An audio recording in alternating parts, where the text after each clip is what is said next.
Welcome to the Comics Coffee Metal Podcast, episode 164. Greetings and welcome to Comics Coffee Metal Podcast. I'm your host, DON CARDENAS, and today I am joined by the writer and curator of the really awesome new Kickstarter called Letters from the Void, Luke W. Henderson. Welcome to the show. Thanks for having me.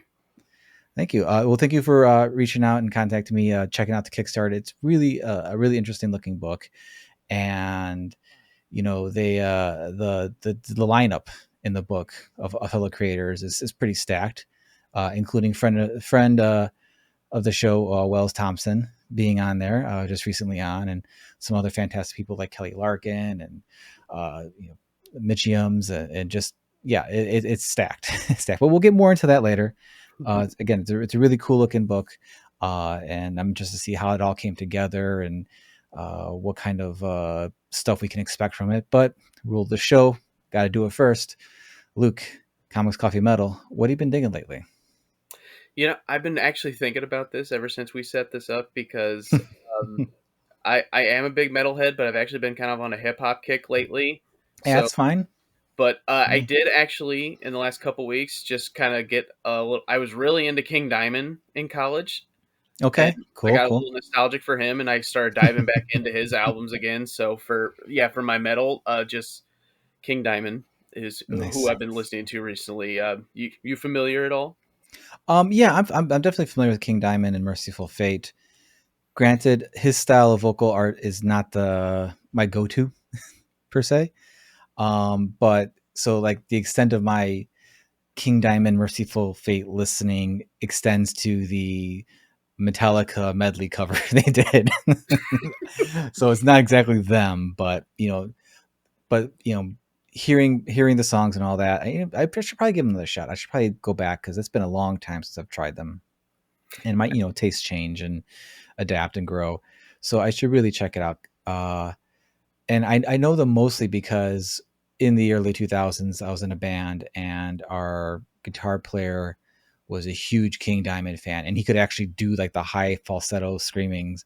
And we all worked at the same place, and we were doing like a barbecue picnic thing, and they had karaoke, but you could just put in whatever. So he went and did that in front of like the entire. We knew it was coming, but everyone else had no idea it was coming. So it was pretty epic on his end.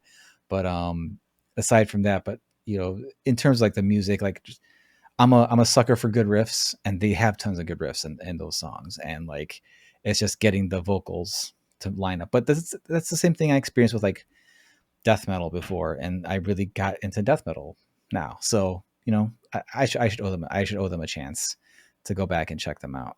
So yeah, for sure. Yeah. Listen, I think my favorite thing about King Diamond is that all of his albums are like rock operas. Okay. So like you if you can, it's great to just be able to sit and listen to them in one sitting because it is a story that's from start to finish, and they're all horror too. Yeah, so just perfect month for it in October here. Absolutely. So. Yeah, I mean Abigail is a classic. And they actually just Z2 Comics just made a comic adaptation of Abigail too. Cool. So if you want to listen and read the comic, you can. Right. But they're all great. Oddly enough, I got into King Diamond because I'm a huge Nickelback fan, and in high school, Roadrunner Records released like a compilation album of all their artists, and so I was just checking out all these other artists that sounded nothing like Nickelback. So it was like Sepultura was on there, and Brujeria, and I was like, oh my god! But that's a shift from Nickelback for sure.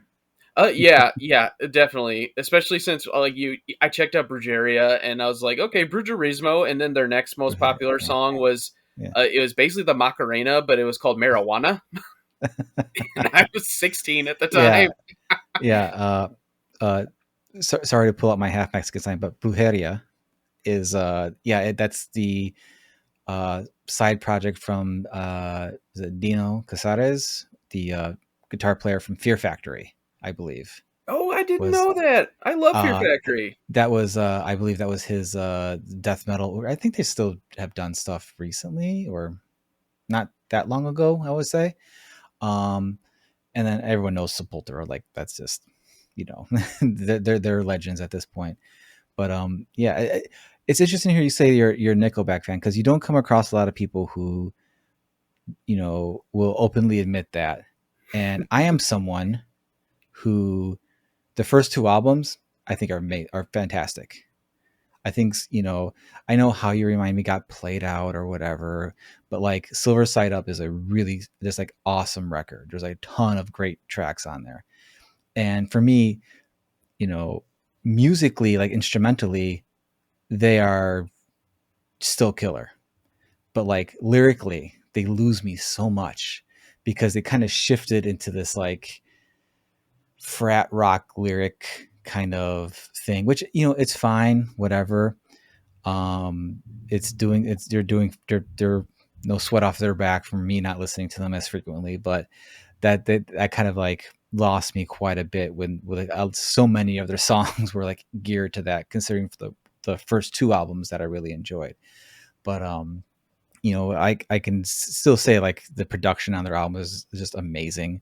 Like the guitars just sound like, as a music nerd, like it's just an amazing sounding record no matter what they're doing. So when everyone was like kind of shitting on them and all that, I'm just like, they're just the new Creed, another band that I really enjoy. And I think people like just like gave so much shit to, just because it was the thing to give shit about. Granted, Scott Stapp was kind of a douche nugget for the first half of their career, which he will openly admit though. So at least he's got that going for him. But anyway, but in terms of Nickelback, is there any particular tracks from their whole catalog that you would consider your favorite? I'm kind of curious where you're, in no judgment if it's any of the ones that I'm not a fan of, because I'm sure there's plenty of stuff I listen to people are like, what? So yeah, so in terms of like Nickelback, what kind of tracks do you tend to lean towards for them? Definitely their earlier stuff. That I think it's got better storytelling and it's a little more heartfelt. My absolute favorite song by them is "Figured You Out," and Yeah. I wrote an essay a couple of years ago about why I think that is the best Nickelback song, because lyrically and musically, it tells a really cool story, because the lyrics from the beginning come back in the end, but instead of saying "I love," he changes them all to "I hate." And just how that happens is so cool. It's a cool, like, the first time hearing that song, you're like, he's saying, I like your pants around your feet. I like this. I Yeah. like this. I like this. But underneath, the music's really tense. Yeah. And then when you get to the end, you're like, oh, that's why the music is really tense, while he's claiming Mm-hmm. he likes all these things about this woman, because he didn't. He was lying to himself. Yeah. Yeah. Yeah. That definitely tracks. Yeah, it's one of the few tracks like from that's not even late. I think that's their third. Maybe that was their third album or fourth album. The Long Road, which is technically their fourth album, Okay, their second major because label they release. had an album, like their first like technical album came out, but then like I think they re-recorded a bunch of stuff for that. Because one of my favorite tracks from Silver Side is Just For. Yep. And they Yep, that's re-recorded that. And the original version, I'm like, I don't like. I'm glad they re-recorded it, because it's a much better, just vibe in the song and all that. And what was it? There's there's this a ton of great tracks from that band. I think people have kind of started to back off of that assessment of them. I think it's mainly a millennial distaste for them. But and as being an elder millennial myself, I was definitely like, no, they're good. Like when How You Remind Me hit, like to me they were the Leader of Men band, because that was the song that I knew them from. I'm like, that other song was kicks ass. Like this one's catchy, it's good, cool. They're getting famous for it. And then much like probably someone who like loved Nirvana got sick of Smells Like Teen Spirit. Someone who loved Pearl Jam got sick of Even Flow. And so on and so forth. So, but yeah, that's maybe I owe them a re-listen to as well, just to go back and see if anything hits differently now, or if maybe I just was making too much of a snap judgment myself on some of that stuff.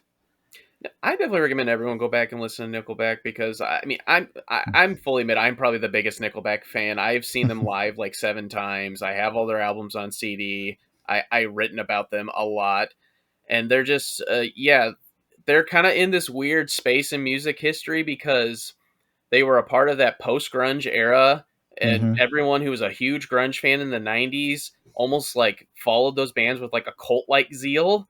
Yeah. And so they thought that Nickelback and Creed and sometimes even bands like Bush and Seether were like Yeah. trying to copy these bands. And, that's blasphemous. You can't copy Yeah. Kurt Cobain and Eddie Vedder. Like, Yeah. do your own thing. And then that kind of got mixed in with the big thing that Chad Kroeger thinks really kicked off the hate of his band was there was a commercial on Comedy Central for somebody's show. I can't remember, but they made a joke about how studies have shown that like bad music makes people want to commit crimes or commit harm to other Okay. people. And he's like, well, when I listen to Nickelback, it makes me want to kill people. And so this Probably commercial got Chappelle played on show or repeat. something like that. Yeah, That sounds like a Chappelle show bit. it No, might have been. Yeah, that yeah, got played on repeat, and so people kept associating Nickelback with having bad songs, yeah, partially just because of oversaturation, and yeah, partially because people were like, "Oh, they're copying off Nirvana." Like that you can't do that.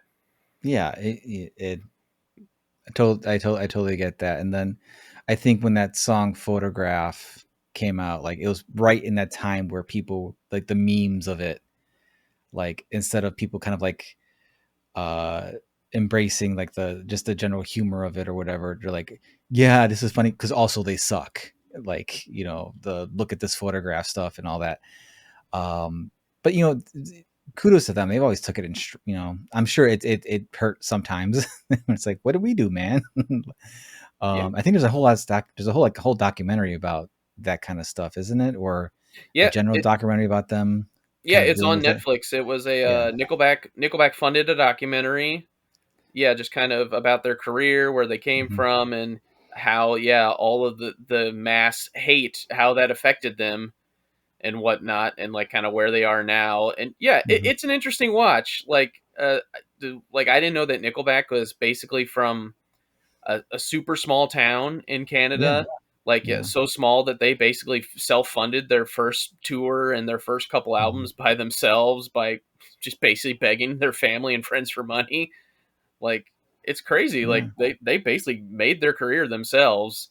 But then people want to Hmm. say, when they got really popular, like, oh, this band was made to sell records. They're an industry No. plant or whatever. Yeah. Yeah. Yeah. And maybe because I was a big reader of like all the guitar magazines and music magazines when they hit. So like I already kind of knew all that stuff about them. Where I'm just like, no, they were like poor. Like that one. I have to look it up because I'm gonna forget the name of it first. Even though I've listened to it a billion million times. Too Bad, the song Too Bad, the video for it, like, that was heavily inspired by like, when their dad left and their mom was struggling to, support him and his brother and all that. And it's just like, yeah, this far as from and also from Canada. So that's as far from industry's plant as you can get, Right. a band from Canada.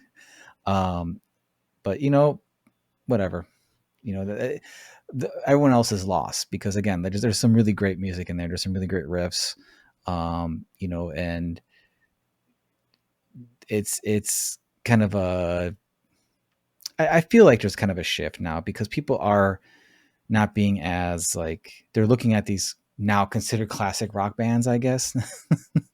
I guess the 20 Yeah. year span, because like it went from like, and I bring up Creed again just because they seem to be like the one that gets I see the most kind of stuff about, and that's like they suck. I ironically like them, and then now it's like, well, like they're actually pretty good. Actually, have you ever seen them live? And I think there's just like a general shift of that, just because it's been one far enough removed from like their heyday where they were kind of everywhere. And as a Creed fan, I will admit I cannot listen to the song Higher. I don't like that. I never liked that song, to be honest. But like I liked all the other stuff. And then when Tremonti and the rest of the guys came out with Alter Bridge, I was like, yes, like, see, these guys can fucking play, man. They write some great stuff. And then they came back and they did the reunion album, which I thought was great as well. And for all the bad stuff people have said about Scott Stapp, like, it's like he literally is like, yeah, I know. I suck, man. And he's recently been open about his struggles with like bipolar and mental health and stuff. And you got to applaud people at least a little bit for like coming forward and just saying, yeah, I was a shithead, and I didn't deal with stuff great, and here's the other stuff I'm dealing with, and all that. Like the famous story of, what was it, Ti, who convinced him to not jump off a building at one point when he's having like a manic episode. If that's the right term for it, I forget. But yeah, so like whenever I've had a few people like say like, do you really like Creed? I'm like, yeah. It's like, sorry, like like as much as you don't like if you don't like the pseudo Christian stuff about it, I get it. Cool. That doesn't bother me at all. For me, it's just like a guy who's constantly singing about like, man, I keep fucking up, but I'm gonna keep trying. I know I fucked up. I'm gonna keep trying to be better. And then you got the guys in the band, Tremonti, and the drummer, I forget his name. His name's also Scott though. And then the bass player, who I used to know his name a lot because I always said he's actually a really good bass player and like defend him a lot because I was primarily a bass player in my early days. But yeah, they're just killer writers, songwriters too. So, and the same thing with the Nickelback guys. Like, again, if people just stop and listen, like there's actually some really great stuff here. Cause there's like, I feel like the next band to like kind of take those mantles, I think it's gonna be like Volbeat. They seem primed to be like that kind of band where people are going to be like, enough people like them and they're popular enough where I think there's going to start being some sort of kind of pushback on it, or maybe stuff's just diversified enough to where we're not going to get that because, or maybe Ghost, because people are really like wishy-washy on Ghost. It feels like people take it way too seriously in that, like, they're not metal, blah, blah, blah. It's like, who cares, man? Like, you like them or you don't, So I'd almost argue Sleep Token is this generation's no, Nickelback. I wanted to mention Sleep Token, but I wasn't quite sure if because I still feel like I see enough people saying like they're good, but they're not metal, and as opposed to people just saying they suck, and then they're terrible or whatever. But but I wouldn't be surprised if it was Sleep Token as well. But it's I guess that's just a cyclical thing. Every generation's got to have like the band they feel is the worst band ever, and they're ruining everything and all that. But anyway, circling back to Mercyful Fate, I do have a full day planned of working on some guitar projects in my garage tomorrow. So I feel like that's appropriate time to just put on some Mercyful Fate and let my neighborhood hear me sample through a couple albums of King Diamond. And would you recommend going to straight to King Diamond or try to start with Mercyful Fate stuff?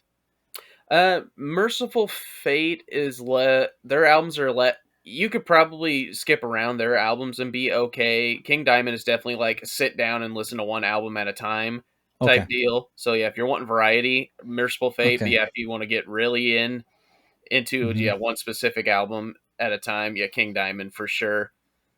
Because yeah, Mercyful Fate is all their songs are kind of about Egypt in general, so you'll get the vibe by skipping around their hits. Yeah. I definitely got that. Definitely got that vibe with the Metallica medley because it's just all up front. It's like, how many songs is this? And they're all, it feels like they could all be the same song though. Just one long, big epic song.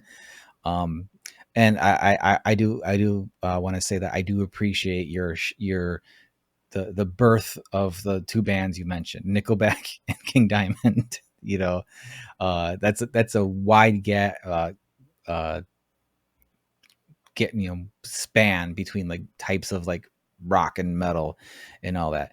Are there any other bands that you kind of feel like are in that tier for you between them, or like just ones that like I love that? Yeah, that they're just kind of like, not necessarily that's like that they have to be debated or anything like that. Just some other bands that are kind of like at that level in your taste. Gotcha. Well, I mean, I'm also a huge grindcore fan. Like, Okay. Brutal Truth is something I return to often, and obviously Napalm Death. I mean, Mm-hmm, they're mm-hmm. they're the ones who popularized it. Yeah. But yeah, rock bands I listen to all the time. I mean, I it's hard to say because I really do listen to everything. Like, my undergraduate degree is in music. I Okay. originally wanted to write music for symphonies, like Okay. when I was going to college. So I listened to pretty well everything under the sun. So, like, I could list off like 100 bands that I love, probably, just Yeah. because Yeah. there's everything in between. Well, and like, my tastes have shifted a lot since I'm Mm-hmm. older, because I used to listen to basically everything that was on our local alternative stations. Like, I'm listening to all the time, like Breaking Benjamin, Avenged Sevenfold, Mm-hmm. Sick Puppies, Shinedown, Yeah. um, but or Three Days Grace. Mm-hmm. But nowadays, I'm more looking for I don't know. I feel like rock music is also kind of in a weird place right now. Like, there's not a ton of bands that, like, I feel like I could go up to someone and be like, "Oh, do you listen to this?" And they're like, "Oh yeah." Like, Yeah. I knew even if my friends who like just listen to pop music all the time, I knew who they knew who at least who Nickelback was, Yeah. Yeah. or they could name like a Fall Out Boy song. But yeah, Yeah. nowadays if I go up to somebody and be like, "Oh, do you listen to Volbeat?" They're like, "Who?" Yeah. Yeah. No, yeah, because even like I predominantly, whenever I do have the radio on, it's the rock station. But even then, they're playing mostly just all the bands we already know. Occasionally, there'll be a band that comes on or whatever. But then it's like I couldn't tell you the difference between Pop Evil and Sleep Theory. Like I couldn't, like, you played both those bands for me, I'd be like, I don't know which one is which. I've not heard them enough. I know the names enough, maybe just because I, you know, sit in the realm of metal a lot in hard rock and all that, and so I'm used to seeing them. But you know, uh, I do listen to like plenty of other things. You know, like I can attest, maybe not as varied as you do. Mhm. That's for. But you know, you mentioned you have an undergrad in music, and um, I want to ask from that, like, so when you are listening to music, since you have like a deeper understanding of it, does that come into play when you're listening to all kinds of music, or is it just like, you know, if you're listening to like some grindcore, are you like thinking about like the actual musical aspects of it, or like, no, this fucking kicks ass? Um, Probably more the music aspects. Now that I've gotten older now too, Mm-hmm. because I mean, I'm 32. I've been out of Mm-hmm. college for a while, so yeah. Because with I like listening to things that somehow manage to like have popular appeal, but also like try really cool creative things. Mm-hmm. Especially nowadays, I think I'm really into stuff that can tell a good story, or that can Yeah. like subtly do stuff that like is really complicated, but Mm-hmm. that, like, if I try to point out to someone who's like just listening casually, I'll be like, "Oh, this is really freaking cool." They may not know what I'm talking about, but then I can show Yeah. them. Like, Yeah. Sleep Tokens, big a single that came out for their new album. I Yeah. was listening to my wife and I was like, "I think this riff is in 7/8, but he's singing in 4." And Yeah. she's like, "What?" And then I started like conducting with my Yeah. hands, trying to show her how it's in 2 different times. I was like, "This is amazing."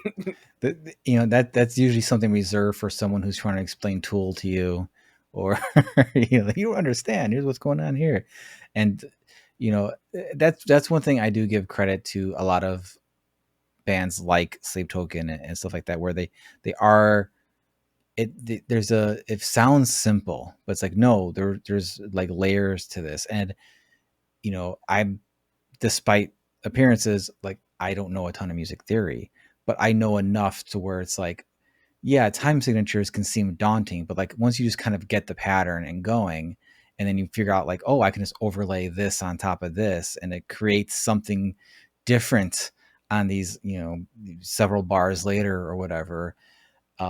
It opens up a lot of like, oh, okay, this perceived simplicity with a lot of this stuff. And but the main thing for me is like when I listen to music, I am mostly just vibes. Like I'm just like in it. It's so much so it's like, even if it's something where you can understand the lyrics, if you asked me what the lyrics were, I'd have to be like, oh wait, I don't know, because I'm just like it all just kind of washes in with me. Could be the ADHD in me. I don't know what it is, but it that could be the thing. But um, I'm kind of similar. What hooks me first about a good song is the sound more than anything. Yeah. Like not necessarily the lyrics. Like especially since I've been on this big hip hop kick lately. Like there'll be some songs where I don't know what the hell they're saying, but it's just the rhythm and how they're saying it. I'm like, okay, something about how you're saying this string of words right now is really tickling my brain. Yeah. So like I want to hear it again.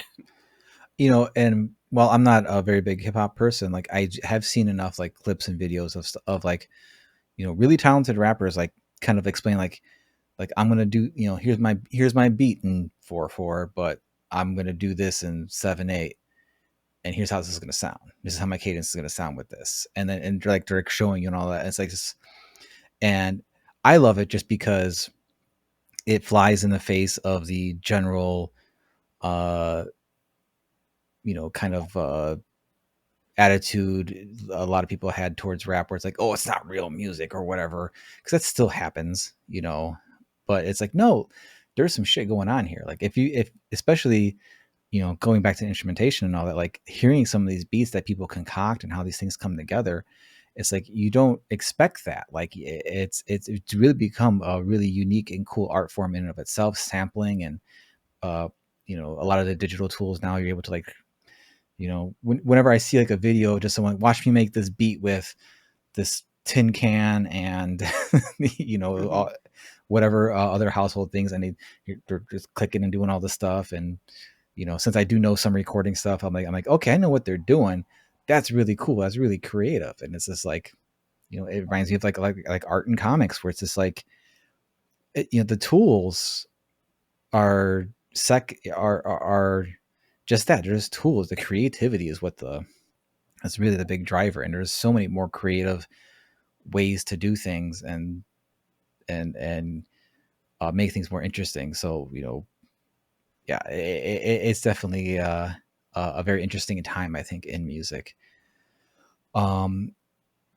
Before we jump off of metal, I will mention that one of my new favorite bands, Orbit Culture, has dropped a new album, and I haven't like sat down and really listened to it or examined anything.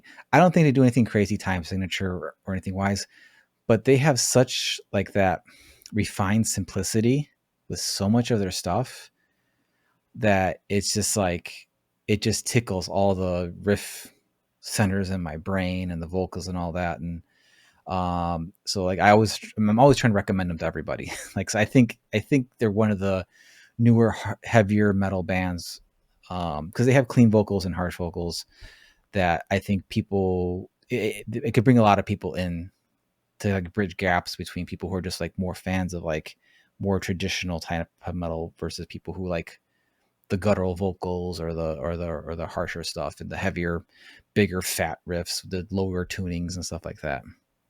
Because they have great melodies, but they also have just like so many riffs that you just want to like, when the breakdown comes or whatever, you just want to like bash your head into a wall for no good reason because you don't know what else to do with your body.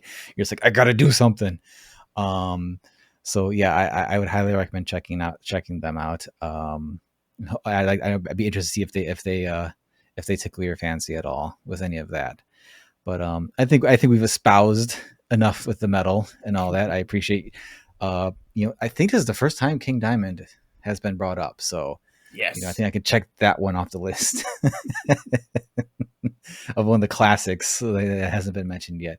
Recently, I had earlier this year, I had someone bring up Anthrax for the first time. I'm like, oh, right, awesome. Oh, really?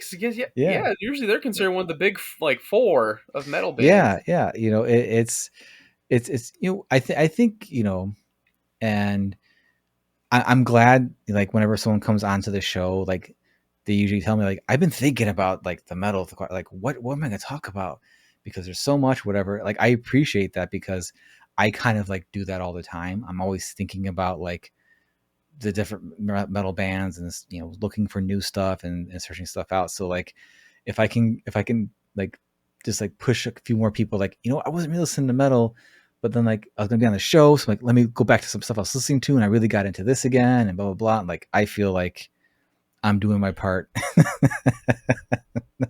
to keep and if someone who isn't into metal, I always try to like find something I think they can like latch onto and start like becoming a gateway into it. Because as I've said many, many times before on the show, and I will say till the day I die, metal is a medium, not a genre. And it is much the same as comics. And I think the fact that so many comics people love metal is no surprise to me because you can do anything in both. And on a topic, comics, what kind of comics have you been digging lately? A kind of a variety. I'm unfortunately the type of person that I read like 5 or 6 things at once because I get bored, and so I need to switch over to not just completely stop the book. But so I'm reading a couple things right now. Rare Flavors by Ram V and Felipe Andrade, just Okay. great book. I'm not quite sure how to describe it. I guess it's a kind of a dark fantasy. It's very meditative. It's about food, and this guy who is secretly a demon has hired this cameraman to follow him to make a documentary across India about all his favorite dishes. Yeah. And yeah, I don't want to say much more than that because it'll spoil it. But I've been really enjoying that. Ram V's stuff is always very heady. It's got some really deep ideas, and he's not afraid to go slow with stuff too. So this has been an interesting read. Yeah. I see how it ends. It kind of reminds me of that. It sounds different, but the setup kind of reminds me of that horror movie Creep that I've seen a lot of people talk about. I haven't seen it myself, but I've watched enough like YouTubers and stuff talking about it that I know what the movie is, and it's about a guy who hires a cameraman to kind of film him under a false pretense, and it turns out to be much more sinister as it goes on. But this sounds, that's just like, but even then, like that kind of setup is like, that's just like a setup. That doesn't mean, I'm certainly not going to be saying that they're going to be a similar experience, because if I know anything from what I read of Ram V and what other people have read of their work and has said about it, like it's going to be a very nuanced and interesting. Like you said, there's always like layers, a lot of stuff going on, and there's like a real like easy confidence, I think, with a lot of the writing in it. And so that just what came to mind is that movie Creep. I don't know if you've heard of it or have watched it at all, but I've not, despite being a huge horror fan. I am that mhm. guy who has not seen like any of the horror films. I'm working on fixing that this year,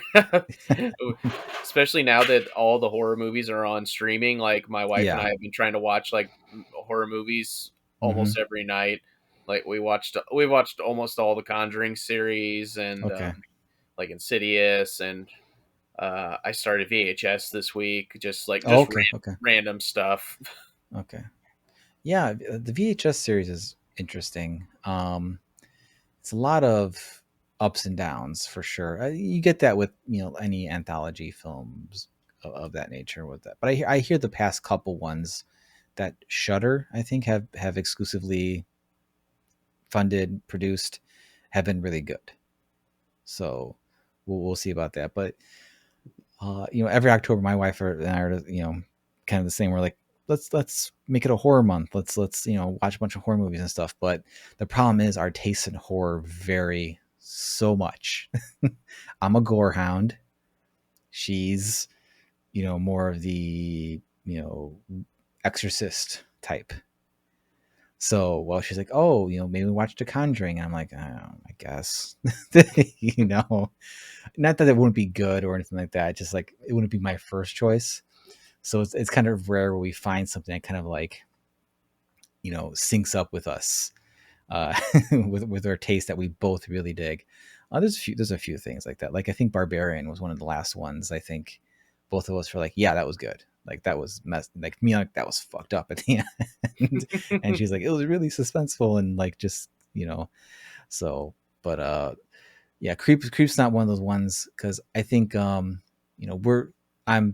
what 11 years older than you, as you stated. You're 32, so we were you know teenagers when Blair Witch came out. So like the whole found footage or the filmed footage thing, like we kind of like went through the initial like phase of that where all the copycats came and everything was just kind of terrible afterwards. So like going back to any of that stuff, there's another comic book writer, Christopher Cibola, and he's a huge found footage. I don't know if he's a fan, but he like watches a ton of found footage movies, and sometimes he'll talk about a bunch of them that he enjoyed and all that. And I always like make a point to like write them down and figure it out, and then I always forget. So, but yeah, I get better on that. But yeah, I hear Creep is because there's like 2 sequels and then like a series now. Like it's really turned into a thing apparently. But that seems to be the case for a lot of things nowadays. Yeah.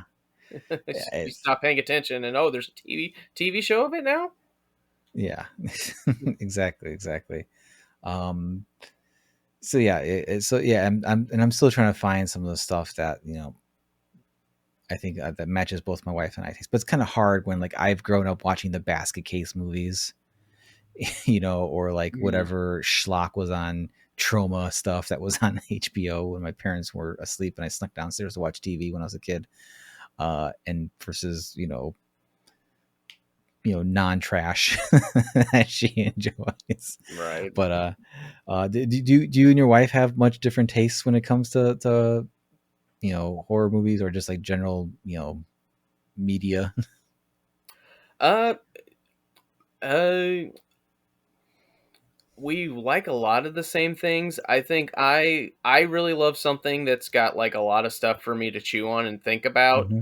And my wife, like she likes movies like that, but like not all the time. Sometimes she Mm-hmm. literally just needs something to she just wants to turn her brain off. So Yeah. like that's like we go back to Scream a lot because Mm-hmm. Mm-hmm. though the Scream has a lot of ideas behind it, like you don't Yeah. have to engage with them to enjoy that movie. Like you can Yeah. just go from point A to point B, and you're like, oh yeah, I that's what happened.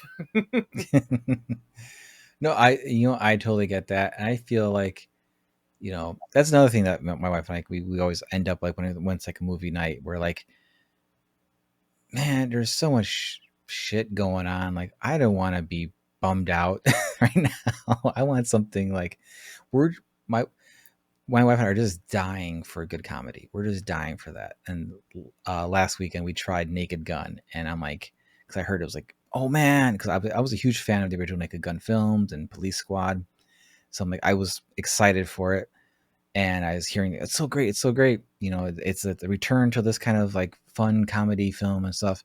And we watched it, and I'm like, oh man, this ain't it. Like, I don't know what movie people saw. I was so disappointed. Granted, there were a few really funny bits. I don't know if you've seen it. Not yet. You know? I've heard that it's great because Liam Neeson plays it completely straight. Oh yeah, this is no shade to Liam Neeson or Pamela Anderson. Like they both came and they did a fantastic job with what they had. With what they had, there was just a lot of stuff. Like there were a few really like I think really really great parts, but it was such a small portion of that movie for me. And I mentioned this a bit online, and then buddy and great writer Land Pitts, whose opinion I respect greatly on things, was like, no, it's great, I love it. And I'm like, I respect your opinion, it just wasn't it for me, man. Like maybe I'm wrong.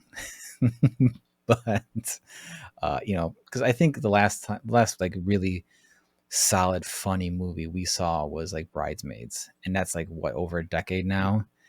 I mean, but that's the last time I Release. can remember just like dying laughing at something. And I'm sure there's something I've just missed that's probably that funny. But yeah, that's all right.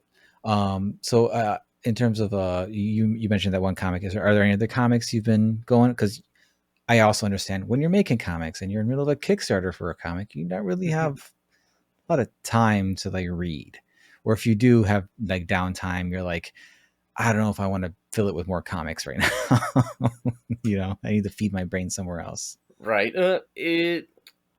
I try to read it whenever I have like 30 Mm-hmm. minutes. I got nothing to Mm-hmm. do, just so I'm keeping that up. But I'm also reading right now. There's a a Mega Man manga called Mega Man Mega Mix that I started today, and I mean it's fun. It's a good time. It's Mega Mm-hmm. Man. Yeah, Um, yeah. I'm also reading an older cartoonist named Jules Pfeiffer. I read about him recently in one of the articles in the Comics Courier, and he just sounded really interesting. So started reading a couple of his books this week as well, and they're definitely different.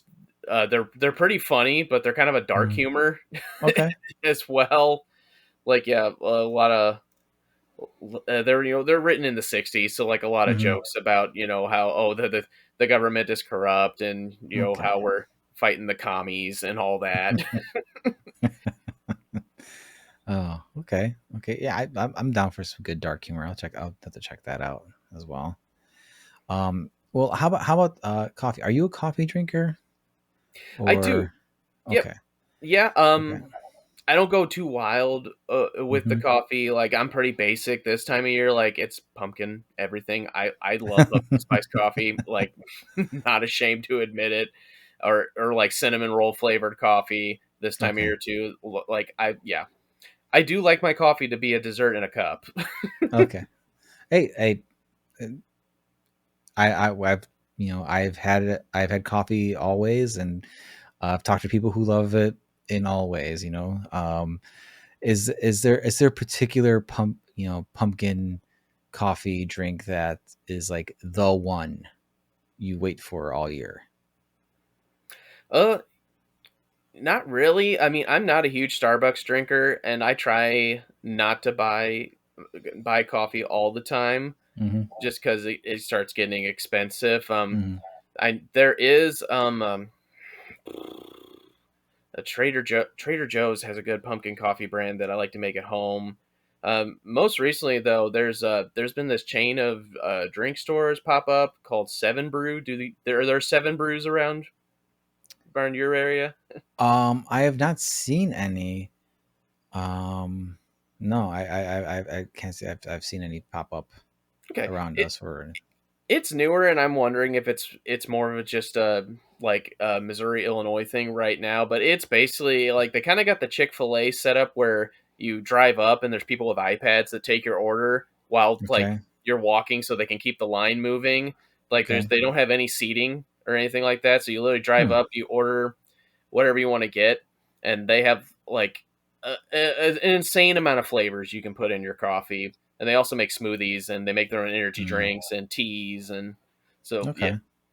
it's it's it's interesting. It's an experience. I feel like that's like the really popular thing right now, like that everyone goes to at least once a week to Okay. get a drink in the morning.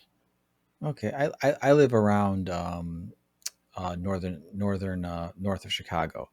So, there's always, whenever there's like a newer kind of franchisee type chain place, eventually one pops up somewhere around here that I go check out. I'll keep my eyes peeled for something like that. But uh, it'd be nice if something a coffee place opened up closer to my house. That'd be great because we just have like a Dunkin' and then there's Starbucks. And I don't drink Starbucks coffee. I just drink the chai lattes because I'm a basic bitch. But that's fine.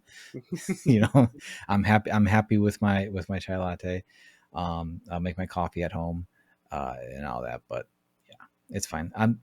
Funnily enough, pumpkin spice lattes were one of my gateways into drinking coffee because I was never a coffee drinker.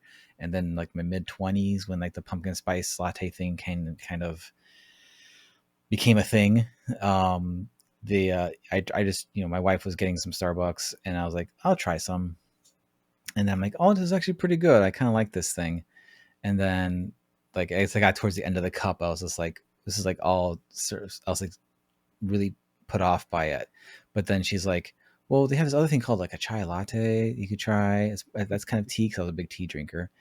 I'm like, oh, I'll try one of that. And then this one day I just had a cup of Dunkin' Donuts coffee, and I was like, wait, this is great. Why haven't I been drinking this all my life? Oh yeah, I definitely much prefer Dunkin' over Starbucks if I have to Yeah. pick. Yeah. We're not, we usually do a pot or like a half a pot now because I've cut back a bit on my caffeine intake. But we have one of the little mini Keurigs that we got on some sort of whatever sale just to have around in case we don't want to do a full thing. But I could never find any of the cups that like I like how this tastes, except for the Dunkin' ones. Like they're the only ones where I'm like, you pop those in, like it tastes just fine. I'm it's got what I need. Exactly. It's not too burnt or whatever, and yeah, so awesome. Well, as we've checked off all the boxes required for me to proceed with the show. Otherwise, the overlords will be mad at me. I don't know who that is, but my self-imposed overlords, making sure I ask those questions. Let's talk about the biggest reason you are here, and that is the Kickstarter for Letters from the Void. It's an anthology. You're a writer, but you're also listed as the curator of that. Are you editing it as well, or are you just kind of herding all the cats that need to be herded to make an anthology like this? Yeah, mostly just herding cats. I did select all of the writers and Mm-hmm. artists from people that just whose work I really admire and that I wanted to work with. And though I am primarily a writer on this one, I'm actually the letterer because I love comic book lettering, and I've been wanting to try and make that more a prominent part of my career Mm-hmm. because I love it. Like oddly enough, I love like analyzing and talking about the lettering of a book sometimes more than the art, just because the little subtle things that are there that make this character sound like this in my head, or like this sound effect sound Mm-hmm. like this in my head. So part of the Letters from the Void was trying to give myself more opportunities to letter cool stuff.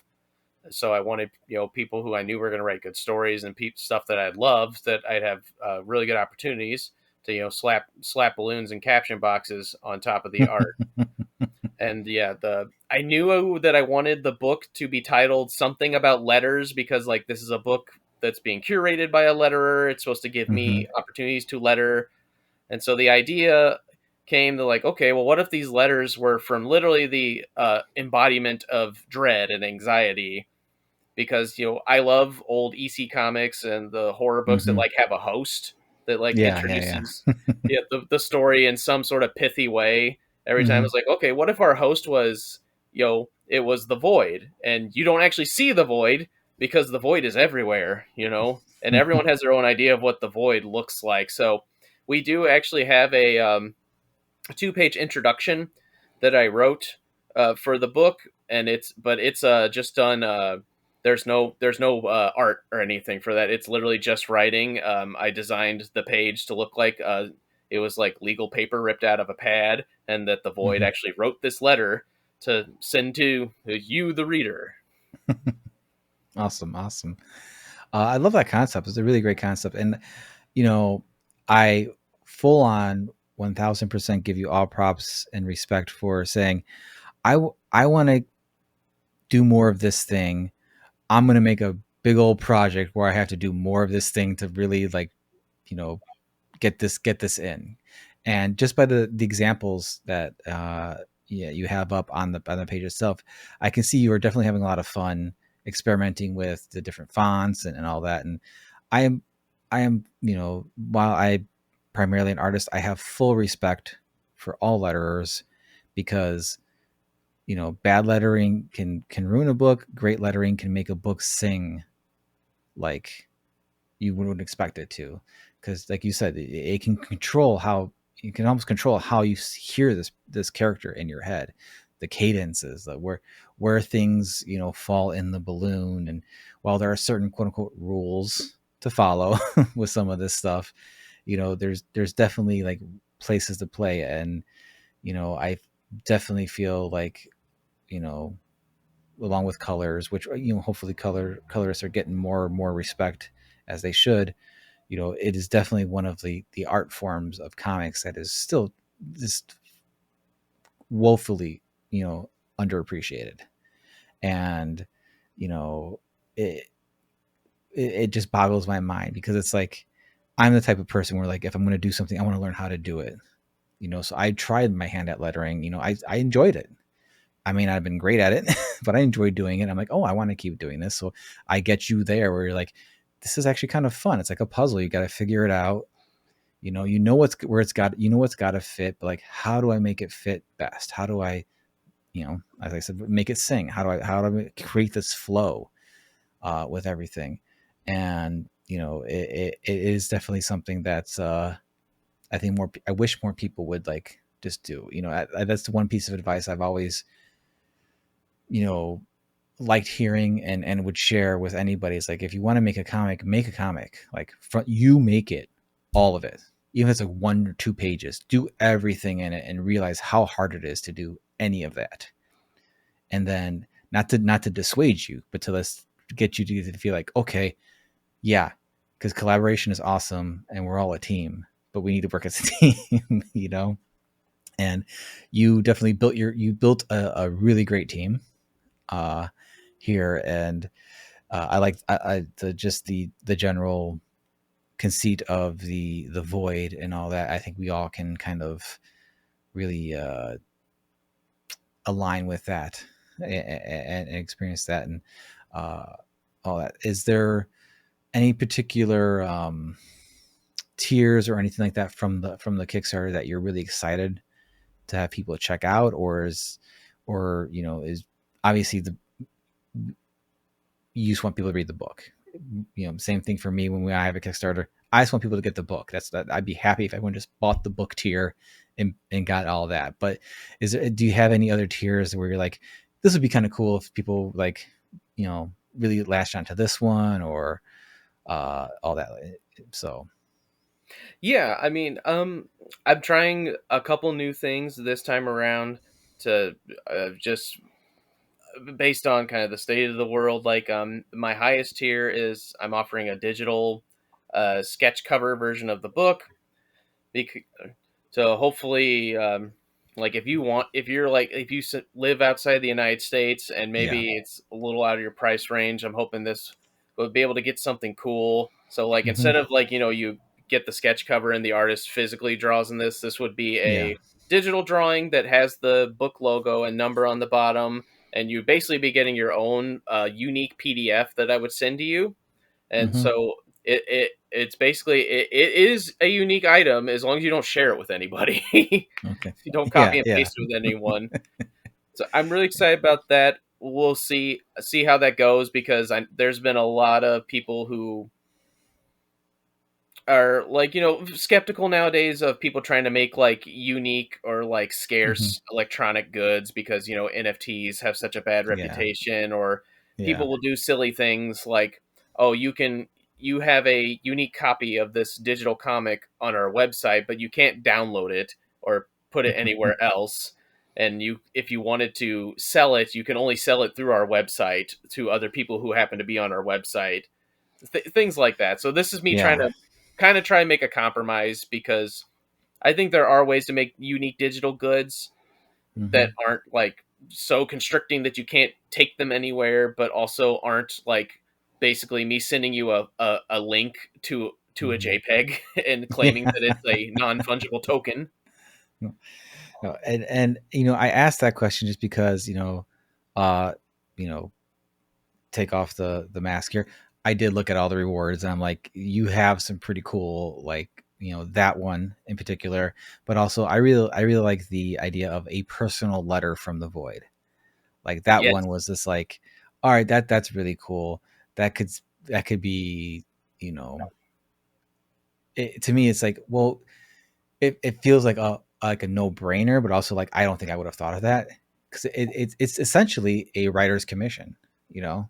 Instead of getting a piece of a drawing, you're getting a different kind of piece of art. You're getting a personalized, custom, flash fiction story, and that one's really cool. And that one's like, you know, $50, and I think that's probably considered well worth it, just to, and to have this like very unique little thing that comes with the book and all that. But I also really do like that digital sketch cover idea and how you're approaching it, because yeah, I think that's a really cool idea, because you know I'm still of the mind of like like I do a lot of my sequential work, almost all my sequential work digitally. So offering like digital commissions to me seems weird still, because I'm still coming from that older line of thought, like, no, the paper, they want the actual physical paper. But so many people these days don't care if it's a paper or if it's like they want the thing that they specifically asked for, not so much like on a piece of paper, because then they could just print it out if they wanted to. Or I've seen people do custom digital drawings, and then the artist will print like a real nice print of it, sign it, and then that'll be like the one copy of it that they have or whatever. But like I'm still coming from like the ancient thought of like everything's got to be physical, everything's which is not a bad thing per se, but like I feel like I'm missing out on offering things for people that would probably be what they would prefer. So right now the campaign is going on. As of right now, you guys have 22 days left, but when the show posts, it'll probably be towards the latter end of the campaign. Hopefully everything will be all funded. You'll be on your way to awesome stretch goals, and all, you'll be just, excited to have it done and move on. But I know the Kickstarter grind is going to be, it's doesn't matter how fast you get funded, it's still just nails biting the whole time, because you know I've had it both ways. And like when you get funded fast, it's like, is everyone going to cancel today? You wake up, Right. everyone going to cancel today? Is everyone going to cancel today? Like it's a different kind of anxiety that happens. And especially these days with Kickstarter, because I know it's been it's been kind of a battlefield out there a little bit. But there's still no better place though to have like cool, unique projects like this be out and available for people and for people to check out. So when you're putting together the book, you mentioned that you wanted to have an outlet for lettering, but and then you want to have lettering in a name, so Letters from the Void. Is there a deeper connection to the void that really drew you to that idea of that, or was there, is just like you're listing out ideas and you're like, this one seems to be the ticket? I think cosmic horror is probably my favorite genre of Okay. horror, because it does kind of force you to kind of humble yourself a little bit when you're facing these Mm-hmm. ideas. The first horror comic that made me really feel deeply uncomfortable was James Tynion's Cognetic, and that's Okay. because that kind of faces with the idea of, oh, maybe I'm not a unique individual, and like maybe what I think maybe makes me unique could like go away just like that. And like, yeah, at the time I was just like, I don't like. Well, I finished the book, but I'm like, this makes me feel not good. And so yeah, Yeah. I like exploring horror that like can really make you think on a grander scale, like Mm-hmm. about like how really small we are in the universe, and like just how because of that, like we have to hold these things that they're precious to ourselves. We have to hold on to them. Mm-hmm. Awesome. Yeah, cosmic horror is it. That genre is definitely something I'm very drawn to myself.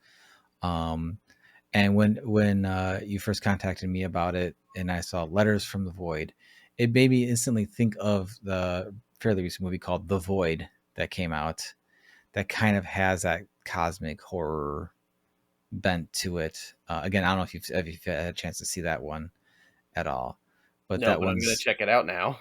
it's a lower budget film.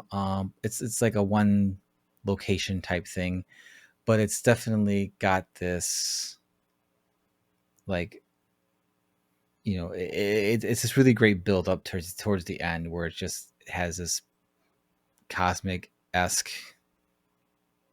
climax with stuff, and it's like, yeah, this is fucked up. I don't feel great right now. Right. Um, and that kind of stuff. Yeah, I know I have been drawn to that kind of stuff. The not so much just that, but like the Lovecraftian aspect of like just this these big unknowable things that can just like you know this huge giant concept that your brain cannot even handle, but then also it boils down to just like stripping you of the barest like notion of self on top of it, and it's just like, what is going on, man? And while it seems kind of like a downer these days, it almost kind of seems like kind of like a relief. Like, yeah, we're all screwed, man. It's cool. Right. If we're all doomed, are we really doomed? Because this is just what it is then. um I haven't had a chance to read the Cognatic yet, or much of James Tinian's stuff, even though I've heard his work has been amazing for years and years and years. Just one of those blind spots you get with stuff.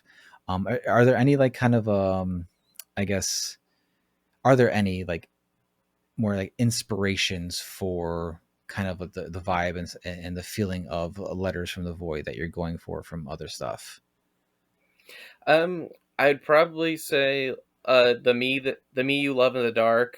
It is probably one of my inspirations for at least kind of the vibe of the book, Okay. because that one's kind of about it's kind of a haunted house story, but there's like a being that you don't ever really get a clear glimpse of at all in the Mm-hmm. art in the book.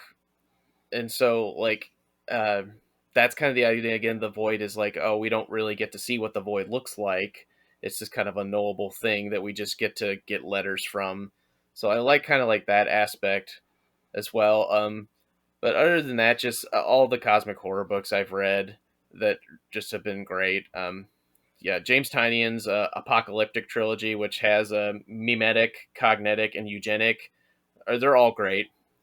They're all always inspirations for my horror stuff. Dude, now I'm drawing a blank. There was a book I read years ago. I can't remember the title of it though, but it was also a cosmic horror book, and it involved angels and religion Mm-hmm. a bit, and it made me it made me very uncomfortable as well. But yeah, now I'm gonna have to go figure out what that book was called after this is over. Then I'll post on Yeah, or something. Let me know what it is, because much like trying to catch up and read comics that I'm so woefully behind on in so many aspects, I do want to read, like, get back to reading some more actual booky books like an adult. Yeah, yeah. I'm um currently trying to crunch my way through Isaac Asimov's Foundation books, and they're wonderful. They are hard to read. that because that's they have that series now on Apple, I think, that's based off of those books. I think so. Is that Yeah. correct? Is that, or is okay? Okay. You, shame on me. I didn't know they were books. I just saw the show, like, uh the ads for the show and all. I'm like, that looks pretty interesting. That looks pretty cool. And yeah, I should have known it was a book already by one of the most celebrated authors of all time. Right. Well, and I'm surprised that they are trying to make it, because it's especially the first Foundation book. It's written like it's excerpts from a history book, so Mm, it's transferring it to TV would be very difficult, and like a lot of it is people talking to each other and having kind of philosophical conversations about the situation, basically. mhm. So it's a fascinating Yeah. book, and I love it. But yeah, it is kind of a slog. All of them are kind of a slog to get through. Well, I've kind of had the same feeling about the Dune series, because I I had tried reading the first book, and I'm like, no, I can't get into this. And I tried watching the David Lynch film back in the day, and I was like, yeah, this is better, but I don't know. And while, I haven't watched part 2 yet, but the first, of the newer ones with, what's his name? Chalamet. Oh They, yeah, Timothy Chalamet, Tony yeah, Chamomile. what's that? I said Tony Chamomile. I Tony Cannon. I like saying his name incorrectly. It's a fun name to say incorrectly, like, Cumberbatch. Yeah. um, and, so but like after watching the first, that one, I'm like, you know what, this, I like how this was presented. Okay, this seems interesting. Let me look into these Dune books again. And I just kind of started reading some of the synopses of the other books, and I'm like, wow, this is gonna get real fucking weird real fast. That's what I've heard. I've not read any of them. I've heard though you basically get thrown into the middle of everything that is happening, and it's kind of your Yeah. job to pick up the clues along the way to like what happened. Yeah, yeah. It became so much like I was reading a synopsis, and I'm like, okay, and then I'm like, wait, what? So then I would like keep digging more into like more detailed explainers, and eventually finding like, the YouTube people who are like the hugest fans are like, here, I'm going to explain everything about this novel, and it's like, oh wow, this is insane. Like, I don't know if I can, if I'd have the mental bandwidth to read this right now in my life, but if they end up making these movies, this is going to be like just absolutely crazy with the way shit goes down. But Right. we'll see, and not to stray too far from the cosmic horror idea, even though I think Dune's kind of adjacent to that, maybe a little bit. I don't know. It's cosmic, I guess.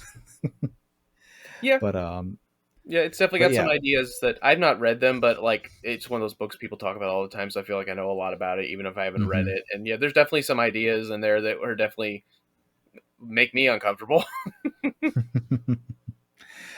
So, as we continue on with talking about letters from the void, were there any particular stories that people submitted that kind of like hit you? Not to say that they all didn't, like that they're all not at the same level, but like were there any ones that like really like kind of like shook you in the way that some of these other things you've read and cosmic core stuff that you've enjoyed has affected you? Yeah, absolutely. The first one that comes to mind is Anna Avert's and Garu's story called "The Space Between the Gaps." That one starts with a line called like "I was born grieving," um, Mm, and that really hit me because 3 days after I was born, my grandfather died. So mm, like, and my mom always strives like, yeah, it was just kind of a really weird time because we're all really happy yeah. that you were born, but my dad passed away also in the same week. And so I feel like that's just always been something kind of hanging over me and my family that, yeah, just I was born grieving. Like literally, I was born and then I had to go to a funeral as a baby and grieve. So that one hit me really hard. And that story also is just, yeah, it's great. It's about the fear of being forgotten, basically, Okay. or the fear of like having gaps in your memory and forgetting your loved ones. And Mm, so just, yeah, it, uh, it's a very yeah. good story. I can't wait to see it done.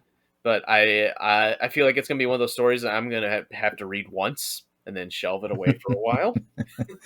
Yeah, like I'm not emotionally ready to keep coming back to this. Yeah, Yeah, yeah. Oh, that definitely sounds like something to shake up a bit. Yeah, on that topic, because my mother passed this past summer, and it's definitely one of those things where it's like whenever like a grieving thing comes up now, it's just like, man, okay, I know I got to go through this, I got to experience this, but it's also like, all right, can I never do that again now? yeah, Can I be done with this? And no, it's not. But so it's definitely mortality and life, and it's definitely something that's been uh, prevalent in my brain ever since my kids were born, but even more so now because it's the first big loss we've had, and they're old enough. My kids are 9 and 6, and so it's like they are old enough to like feel it and experience it, and they have all the questions. And for them, a lot of it was tied to like, wait, you guys can die too, like. Oh yeah. And it's just like, yeah. And then it's a varying degrees of it. So yeah. So I have a feeling that I'll probably be in for a loop on that one too. But that's okay. Don't if I've learned anything from this kind of stuff in life, is like avoiding it is not the way to go. Deal with it, experience it, and then do your best to move on, because it won't go away. It'll just keep coming up and up and up and up again. Like, again, you were born 32 years ago, born grieving, and then 30 years later, here's a story to kick it all right back up for you, right then and there. But you know what? That's the it sounds a little down, a bit of a downer, but it's a beautiful thing. And it's a beautiful thing about comics, is the fact that it's this fantastic medium that can just make us I know all kinds of entertainment mediums can do this, but those of us who love comics and connect with comics, like, that's the one that we experience the most powerful responses to that kind of stuff. And I feel like that's as long as there's books like Letters from the Void out there, people are going to keep having that feeling, and comics will never be, because they're in a weird place now. But as long as these books like this being made, there's still going to be people heavily connecting to comics, because I can easily see people reading this and someone somewhere being like, I need to make a book like this. I need, or this book's going to make me make my book about this kind of thing that this brings out of me and all that. So kudos to you for, wanting to get better at lettering, and then all of a sudden opening up a floodgate of like potentially, emotionally inspirational or devastating kind of stories, which is kind of the fun part too. Because when that little inkling of a thing that becomes this bigger thing, in comics is always like so much fun of the journey. But kudos to you for doing all that and curating it and getting these great teams together and all that. And I really want everyone to go check it out. There's going to be links in the show notes below. Check it out, back it, get this book out to people, because again, I think it's going to be one of those books that people are really, really going to love and really going to connect to and really want to have in their collections. So with that, Luke, thank you so much for coming on. It's been a blast chatting with you. Again, appreciate all the unique takes and the unique things you've brought up on the show. It's nice to have new bands to talk about, new books to talk about, new movies to check out, and new books to check out and stuff like that. Because the last thing I ever want to do is be stale with what I'm experiencing and taking in. So it's always great to talk to somebody who's got stuff I've never given a chance or need to give a second chance to, because of their appreciation for it. So thank you for that. And now is the time to let everybody know where they can find you on social media. Absolutely. So you can find me on Blue Sky at Luke W. Henderson, at Instagram at Luke W. Henderson M, because someone else has at Luke W. Henderson, and they won't go away.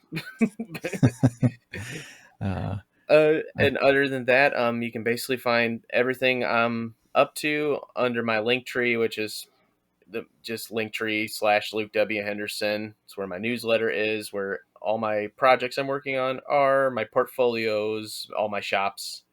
It's all there. Awesome. Once again, Luke, thank you so much. No problem. Thanks for having me.